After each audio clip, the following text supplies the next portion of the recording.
guys, we're at Lowe's. I have Mr. Ollie the Aussie, and this is his first big outing. We're at a busy store, lots of new sights, new sounds, new smells, lots of loud noises. People are like putting things, big heavy lumber in carts. And through all of this, we're just asking him to remain neutral. The heel command helps him a ton in situations like this. Sorry, I'm slipping my phone. So we've got him in that nice pocket by my left side. His only job is to follow that left leg. If he's feeling spooked or scared or anything of these loud noises, he can rest back on knowing that I've got control. And that is what the leader is supposed to do. So we're just gonna be heeling in and out of the aisles, exposing him to different things, probably putting him on place on some of the carts, practicing a downstay, making sure he sits when I stop, he's not lunging at people, definitely no barking or anything like that. Just basic dog 101 manners out in public. Just making sure he can follow the rules, even at a place like this. So far, so good. I've got my remote in my hand. You always gotta have that in your hand and be ready. I've got it at a level 10. Which is a good number for him in here. He works really low. All right, let's see what he gives us. That's a good job. Down. Good. I'm gonna flip the camera around here. Okay, so I just put him in that down, and he knows he's gotta stay there until I release him. So let's say I'm actually on a shopping trip and I need to check stuff out. I'm not gonna wanna stand here and look at stuff with a dog at the end of the leash all over the place. That would be really annoying. So I've used that down stay. You can also use a sit stay. And it's really practical in situations like this. So if I want to take it even a step further, down, no, good. See how all that clear information? I said down and he almost thought about recalling to me. This is all pretty normal stuff for being in a new area. You know, he's thinking a little bit more under pressure, but then he settled himself and put his chin down. That's what I originally wanted. So let me show you some ways that we proof these commands. Let's say I just throw this on the floor. He's in his downstay. It does not give him permission to just get up and run away. So you proof this with things that they either want to go towards, like food or people or things like that, and stuff that they might be unsure of and want to flee from. So he's at the heavy proofing stage, which means he pretty much knows the deal. He's not a dumb dog. So we'll do brooms and mops and things like this, and we're just looking for neutrality. Now notice, of course, I'm not touching him with it. He's got to know, he's got to trust me that I'm not going to hit him with it and respect me enough to stay there no matter what. So I think he's ready for the main aisle.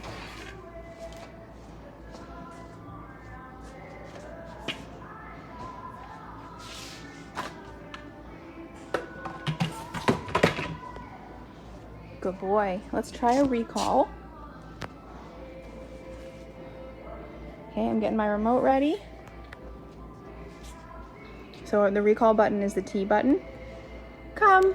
Good boy. Sit. Nice. Good job. Heel. Notice I'm hands-free. I'm not telling you to do this in Lowe's, but I can do this right now. We're in the back aisle and I have complete control over him. I'm actually going to sit down and grab the leash. Good boy. Place.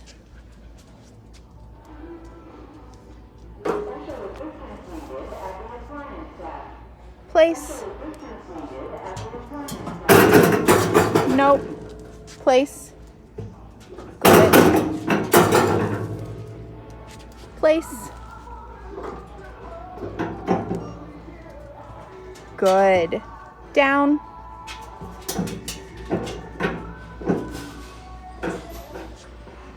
Good. Some people are going to watch that video and be like, oh my God, why'd you make him keep doing it? It's scary. Because I know that's not going to hurt him. Okay, so it's a little wobbly. So what? He's got to learn to have some confidence in situations like this. So I don't know if you guys noticed, but that tone button really helps get him moving. It initiates movement. This is a really good example of how we use it, not just for recall, not just for heel position, but to initiate movement. And I know he doesn't want to be there, but he's doing it, and that's very nice of him, and it's actually gaining confidence. He's realizing, hey, it's not hurting me, it's not killing me. Just an example of how you can place your dog on just about anything. Break. Good. Nice job.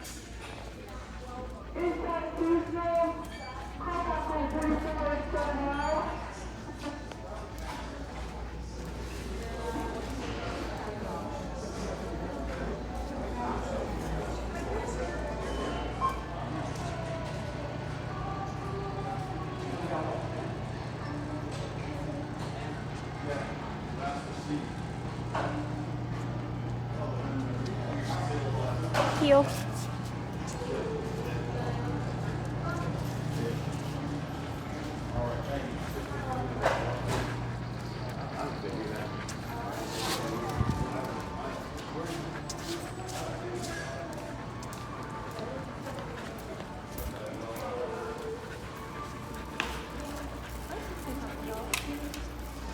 Walking by people. So we walked by somebody earlier, and he did just the most slightest lean towards them. I wouldn't even call it a lunge, just like went in for a sniff.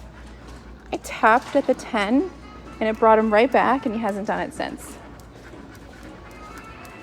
So look at how easy I'm able to walk, holding the leash and the phone and the remote, and my dog is just so, I mean, he can go anywhere like this.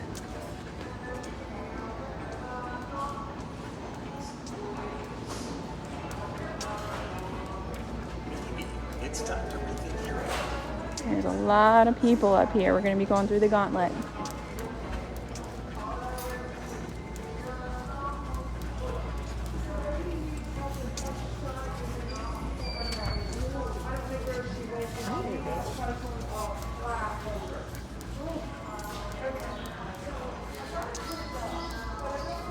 Down. Good job.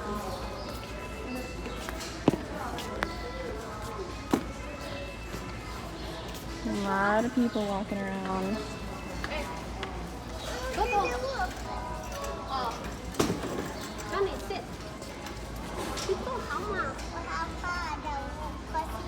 Good boy.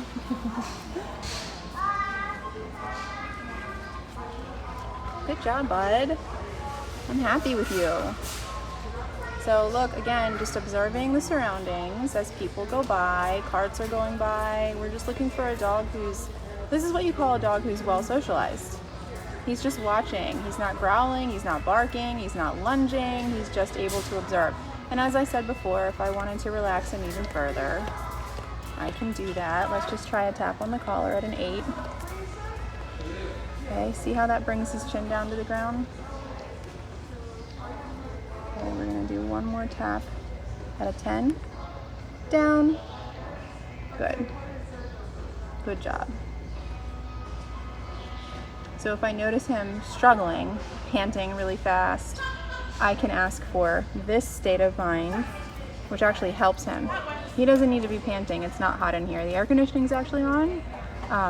So if your dog's panting and cold, it might be a sign that they're a little stressed or overwhelmed, and you can help them out by relaxing them either further. That's what we call our double down. So he's passed all my tests. I think we're ready to go. Break.